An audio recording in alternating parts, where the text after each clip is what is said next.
Selamat pagi, izin memperkenalkan diri, nama saya Komang Reliliana dari D3 Agribisnis 5A. Di sini saya akan menjelaskan yaitu mata kuliah perdagangan internasional, yaitu tentang metode pembayaran ekspor.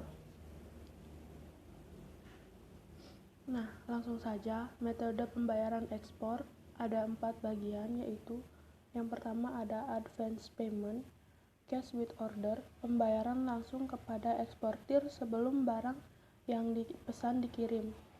Yang kedua, ada letter of credit, yaitu jaminan yang diterbitkan oleh issuing bank atas perintah applicant atau buyer kepada eksportir agar importir melakukan pembayaran sejumlah tertentu.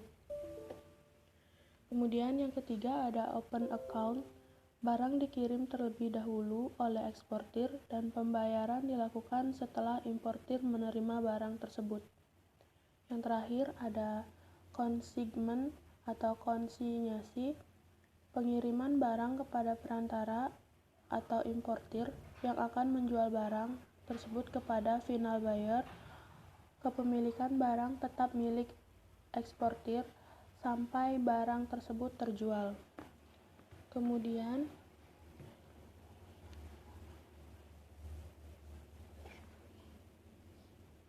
pembahasan yang kita bahas yaitu ada 3, aplikasi dan pembukaan L/C. Yang kedua, dokumen utama dalam L/C. Yang ketiga, ada pihak-pihak yang terlibat dalam R/C. Langsung saja ke pembukaan L/C. Hal-hal yang perlu diperhatikan oleh importir opening bank kepada aplikasi pembukaan letter of credit atau P/L/C yaitu yang pertama ada nama jelas dan alamat eksportir atau beneficiary, kemudian jumlah dan valuta, jenis mata uang L/C, jenis L/C apakah revocable, irrevocable, atau transferable. Yang keempat, apakah L/C tersebut akan diselesaikan dengan cara pembayaran, akseptasi atau negosiasi. Yang kelima, atas siapa vessel atau draft akan ditarik dan bagaimana tenor draft tersebut. Kemudian uraian singkat dari barang-barang yang akan diimpor akan termasuk jumlah dan harga per unit jika ada. Kemudian yang ketujuh, syarat-syarat penyerahan barang dalam kondisi VOB, CFR CIF dan sebagainya.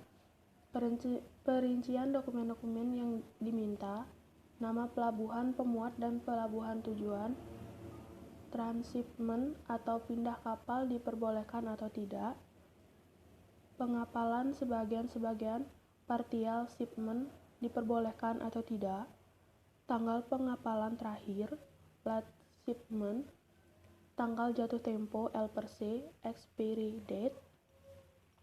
Kemudian yang ke-14 ada jangka waktu penyerahan atau presentasi dokumen. Yang ke-15 ada apakah L/C akan disampaikan per surat atau mail, telex atau kabel atau swift. Yang terakhir ada pernyataan tunduk pada syarat-syarat umum bank untuk menerbitkan L/C di luar Indonesia. Kemudian pihak-pihak yang terlibat dalam L/C. Yang pertama, pihak-pihak yang terlibat secara langsung itu yang pertama ada pembeli atau importir, disebut juga applicant atau account party atau accountee atau buyer atau consignee. Kemudian pihak yang memohon pembukaan L/C dari bank, kemudian kredibilitasnya harus memuaskan dalam pertimbangan bank. Kemudian yang kedua ada penjual atau eksportir, disebut juga beneficiary, party to be paid, exporter, seller, shipper, atau supplier. Pihak kepada siapa L/C diterbitkan atau dipergunakan. Kemudian pihak yang memenuhi syarat L per se yang diterima dan menyerahkan dokumen-dokumen kepada bank pembayar. Kemudian yang ketiga ada bank pembuka atau penerbit L per se. Nah, disebut juga opening bank, issuing bank, importer bank.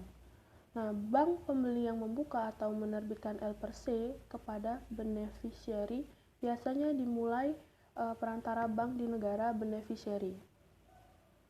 Kemudian yang memeriksa dokumen-dokumen untuk memastikan kecocokannya dengan syarat-syarat L per se. Kemudian bank pembuka atau penerbit L per se yang juga mengatur pembiayaan transaksi bila mana diminta. Kemudian bank pembuka atau penerbit L per se juga yang melepaskan dokumen-dokumen L per se kepada importir dan meminta pembayaran dari importir. Kemudian yang keempat ada bank penerus atau L per se.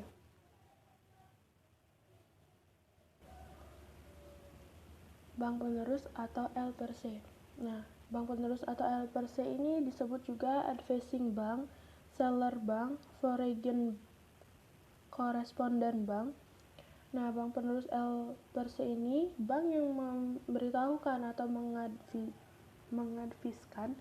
meneruskan L per se dan menegaskan kebenaran autentikasi dari L per se tersebut pada eksportir tanpa disertai kewajiban lain. Bank penerus L per se ini bank ini dapat juga dimungkinkan sebagai paying bank atau confirming bank, bahkan sebagai issuing bank dalam hal berbeda dengan opening bank dalam rangka back to back L per se. Kemudian yang kelima ada bank yang menegaskan atau menjamin pembayaran atas L per se. Bank ini disebut juga confirming bank atau foreign correspondent bank. Nah, bank ini juga bank kedua biasanya advising bank yang bertindak sebagai confirming bank, yakni menegaskan kepada beneficiary atau eksportir bahwa L per se tersebut otentik, dan bila mana importir atau opening bank tidak melakukan pembayaran, maka bank kedua ini akan membayarnya. Jadi confirming bank ini menambahkan kewajiban terhadap opening bank, yaitu turut menjamin pembayaran atas L per se yang diterbitkan oleh issuing bank setelah persyaratan dalam L per se dipenuhi. Kemudian yang keenam ada bank pembayar. Bank pembayar ini juga disebut paying bank, bank yang namanya disebut dalam L per se sebagai pihak yang melakukan pembayaran kepada beneficiary atau eksportir asalkan dokumen-dokumen sesuai dengan syarat L per se. Kemudian yang ketujuh ada bank yang menegosiasi. Nah, bank ini disebut juga negotiating bank. Bank ini bank biasanya namanya tidak disebut dalam L per se yang menyetujui untuk membeli vessel atau draft dari beneficiary atau eksportir beneficiary atau eksportir dapat menegosiasi vesselnya kepada bank lain yang berbeda dari paying bank yang tercantum dalam L per se, walaupun kekuatan hukum dari bank lain tersebut agak berbeda bila mana kelak ada masalah di pengadilan. Kemudian bank yang menegosiasi ini juga yang membayar beneficiary atau eksportir dengan segera dan biasanya dengan resos atau hak regres atau dapat minta ganti rugi pembayaran kembali bila mana ada masalah. Nah, atas pembayaran kepada beneficiary atau eksportir, maka negosiasi bank selanjutnya meminta pembayaran dari opening bank. Kemudian yang terakhir ada bank yang diminta mengganti pembayaran atau mereimbus. Bank ini juga disebut reimbursing bank. Bila mana antar bank eksportir dan bank importir tidak ada hubungan rekening, maka untuk menyelesaikan pembayaran biasanya ditunjuk bank ketiga yang disebut reimbursing bank. Kemudian pihak-pihak yang tidak terlibat secara langsung, yaitu ada yang pertama perusahaan atau maskapai pelayaran atau perkapalan. Perusahaan ini menerima barang-barang dagangan dari shipper atau eksportir atau freight forwarder dan mengatur pengangkutan barang-barang tersebut. Nah, perusahaan ini juga menerbitkan B per L atau surat bukti muat barang. Yang kedua ada bea dan cukai atau pabean. Bagi importir bertindak sebagai agen dan akan memberikan izin untuk pelepasan barang-barang bila mana ketentuan-ketentuan pabean telah dipenuhi. Kemudian bagi eksportir, pihak yang meneliti dokumen serta pembayaran pajak dan memberikan izin barang untuk dimuat di kapal. Kemudian pihak yang ketiga ada perusahaan asuransi yang mengasuransi barang-barang yang dikapalkan sesuai nilai yang disyaratkan, yang mengeluarkan sertifikat atau polis asuransi untuk menutup risiko yang dikehendaki. Kemudian yang menyelesaikan tagihan atau tuntutan kerugian bila ada. Kemudian yang keempat ada badan-badan pemeriksa yang ditunjuk pemerintah yang berwenang dalam pemeriksaan mutu jenis jumlah barang tersebut adalah badan-badan pemeriksa ini. Nah, kemudian badan-badan pemeriksa ini juga yang ditunjuk khusus oleh pemerintah untuk memeriksa barang-barang ekspor tertentu sebelum dikapalkan dengan menerbitkan surat laporan pemeriksaan surveyor. Kemudian yang terakhir ada badan penelitian lainnya. Nah, badan-badan penelitian lainnya ini yang ditunjuk pemerintah untuk mengeluarkan surat keterangan atau sertifikat lainnya bagi barang yang diperlukan. Kemudian tata cara memahami syarat dan kondisi L per se. Nah, kriteria-kriteria pokoknya yaitu yang pertama ada authentic L per se. Ada bagiannya yaitu bila mana L per se dibuka dengan surat, periksa apakah tanda tangan pejabat dalam L per se tersebut telah cocok dengan spesimen yang masih berlaku yang diterima oleh opening bank. Yang kedua, yang B, bila L per se dibuka dengan telek atau kawat, periksa angka tesnya, apakah betul atau tidak. Nah, kemudian bila L per se dibuka dengan SWIFT, apakah ada pertanyaan AUTH? Oke. Kemudian bagian yang kedua, applicant. Apakah nama dan alamat lengkap importir telah dicantumkan dengan benar? Kemudian yang ketiga, issuing bank. Apakah alamat dan nama issuing bank telah tercantum dengan benar? Kemudian yang keempat, date of issued. Apakah tercantum secara lengkap tanggal, bulan, dan tahun penerbitan L per se? Kemudian yang kelima, date and pledge of expiry. Apakah jatuh tempo L per se telah dicantumkan tanggal, bulan, dan tahunnya secara lengkap? Kemudian apakah telah dicantumkan pula nama kota atau negara di mana L per se bersangkutan berlaku? Kemudian bila jatuh temponya pada hari libur, maka diperpanjang sampai hari kerja pertama berikutnya. Kemudian yang keenam ada transferable credit. Apakah ditransfer kepada beneficiary kedua disebutkan secara jelas diperkenankan atau tidak diperkenankannya begitu. Yang ketujuh ada confirmation. Apakah saat L per se diteruskan kepada beneficiary diperlakukan adanya tambahan konfirmasi atau tidak. Nah, apakah dalam L per se tersebut adakah tercantum atau tidak? Kemudian yang kedelapan ada amount. Apakah angka dan huruf dicantumkan? Kemudian kode mata uangnya US dollar, GBP atau DEM. Kemudian toleransi amount 10%, tidak boleh lebih atau kurang dari jumlah yang tercantum dalam L per se. Kemudian yang kesembilan ada availability. Apakah ada berapa bagian? Ada dua bagian. Nah, yang pertama, apakah L per se telah menunjukkan bank yang dikuasakan untuk membayar paying bank atau untuk mengaccept wesel accepting bank atau untuk menegosiasi negotiation bank, kecuali jika L per se memperkenankan negosiasi dokumen oleh setiap bank. Kemudian bagian yang kedua, apakah L per se menyebutkan secara jelas berlakunya basic payment, by deferred payment, by acceptance payment, by negotiation. Kemudian yang kesembilan ada availability. Apakah L per se berlaku by deferred payment?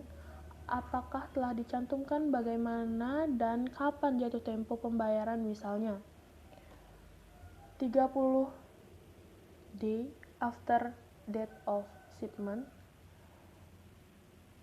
60 day after presentation of document.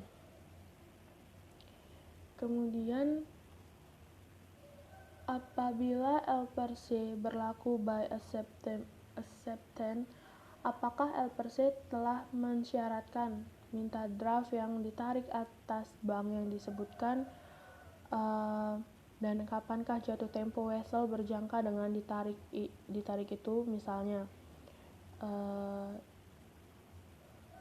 30 hari sek 3 month date.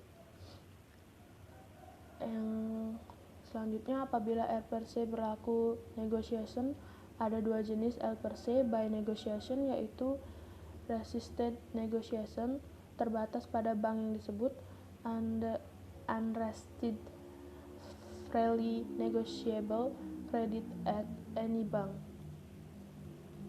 Kemudian yang 10 ada draft, ditarik atas pemohon kredit, applicant, pembuka kredit, opening bank, atau bank pembayar yang ditunjuk, paying bank. Bila draft ditarik pada applicant, maka draft tersebut akan dianggap sebagai dokumen tambahan. Kemudian yang ke-11 ada partial shipment dan trans-shipment, allow atau not allow prohibited. Yang ke-12 ada insurance, apakah ditutup oleh applicant atau beneficiary. Yang ke-13 ada transport detail, port of loading, port of destination, and last shipment date, apakah telah dicantumkan dalam L per se. Kemudian yang ke-14 ada description of good, dibuat secara ringkas dan jelas, tidak berlebihan. Kemudian yang ke-15 ada trade terms, apakah telah memuat syarat penyerahan barang, misalnya CIF, CFR, VOB. Kemudian yang ke-16 presentation period, berapa hari setelah tanggal pengapalan atau bill of loading, dokumen-dokumen tersebut harus dipresentasikan ke bank. Apabila L per se tidak menetapkan jangka waktu, maka menurut pasal 43A UCP dengan sendirinya berlaku 21 hari. Kemudian dokumen-dokumen utama dalam L per se yaitu ada draft. Nah, bisa dilihat di sini gambarnya. Kemudian ada commercial invoice, kemudian bill of lading, kemudian packing list, kemudian polisi asuransi. Nah, sekian presentasi dari saya. Jika ada kurang atau salah kata, saya mohon maaf. Saya akhiri, selamat pagi.